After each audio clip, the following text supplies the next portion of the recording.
Gusto niyo bang makakita ng totoong paraiso? Well, samahan niyo kami sa pagbisita sa Paraiso de Avedad dito sa San Pablo, Laguna. After our heavy breakfast at endless maritesan sa farm, sabi ko sa kanila magbihis sila ng maganda dahil meron akong Father's Day special surprise for the fathers. Wala silang kaalam-alam na ganito kaganda ang pupuntahan namin. Kaya dito pa lang sa entrance, sobrang nagulat na sila. Sasalubungin lang naman kayo na naglalakihang gate at mababait na mga security personnel at staff dito sa Paraiso de Avedad. This is Sunday at 2 p.m. Wala kaming reservation kaya naman pinatigil muna kami ni Kuya para i-check kung meron daw available na table. Nag-intay lang kami ng 10 minutes at ayan, pinatuloy na kami ni Kuya.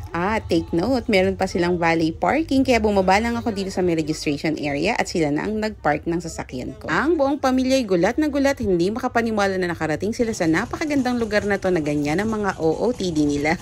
Remember, galing kami sa farm lahat at hindi nila alam na meron kaming special na pupuntahan today. Tamang-tama naman ang dating namin dahil meron silang cultural dance presentation na nakapagpakilig naman sa bibi ko. Naalala ko tuloy na nagpunta kami sa Villa Escudero, parang ganito din yun. At dahil nga Father's Day, napakaraming tao, ang daming nanonood sa kanila.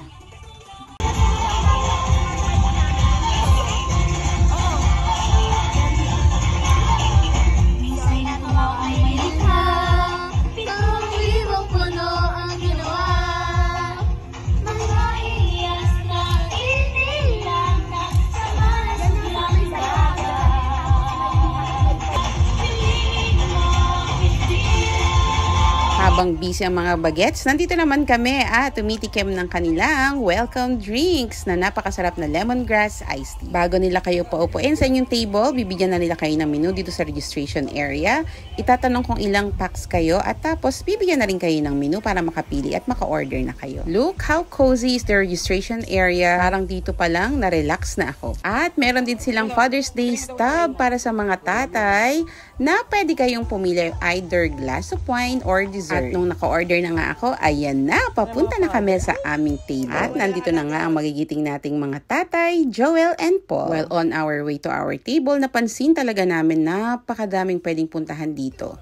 Nakita na agad namin yung simbahan, yung magagandang niyog na pantay-pantay ang height, yung napakaganda na ng landscape na halatang laging inaalagaan. Napansin din agad namin na marami ng bahay dito, siguro pwede lang magstay, may swimming pool din at basketball court. May iba't ibang dining area din dito sa side namin na dinaanan. Ito ang nakita namin at puro reserve na rin sila. Ready din sila for any picture taking. Tingnan nyo naman ang mga pictures namin. Ang gaganda. Hindi kayo maniniwala na may ganitong kagandang lugar sa loob kasi sa labas parang maliit lang yung kanto na dadaanan. Para hindi kayo maligaw, isearch nyo lang Paraiso de Avedad sa Google Maps. Ito ay nasa pagitan ng Uno Gas Station at Jardín de San Vicente. Open sila Wednesday to Sunday, 8 o'clock a.m. to 10 p.m. Sa mga may sasakyan naman, wala kayong problema dahil napakalaki ng parking area nila. Nag-a-accept din sila ng mga events, kaya magtanong lang kayo sa mga staff for package quotation. At heto na nga, nakaupo na kami sa aming napakagandang table. Approximately, mula na umorder ako hanggang sa makaupo kami dito is around 15 to 20 minutes.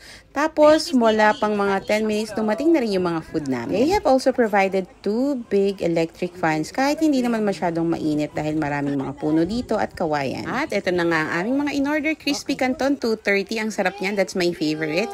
Bibi's Fish and Chips, 195 pesos lang yan, ha? Kuman, pero sabi ni Bibi masarap daw. Beef kare-kare 590 ang sarap ng sauce.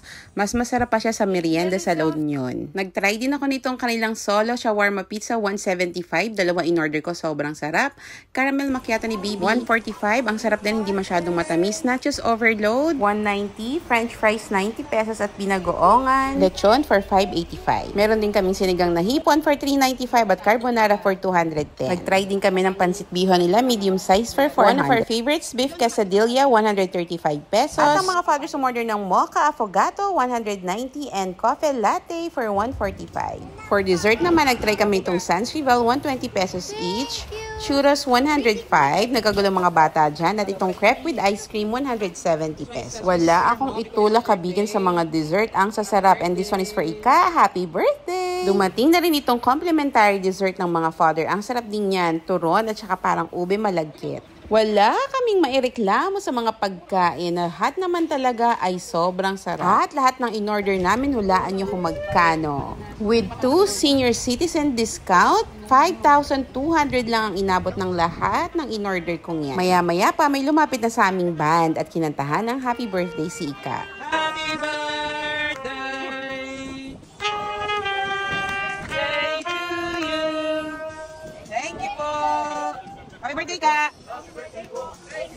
Thank you, Paraiso de Avedad. Sayang, this is our first time na magse-celebrate ng Father's Day na wala na ang tatay. Pero alam ko, mas masaya na siya sa bago niyang paraiso kasama ang ating lumikha. Happy Father's Day there, tatay kong mahal. Sana masaya ka dyan. Thank you for watching everyone. Akrrr!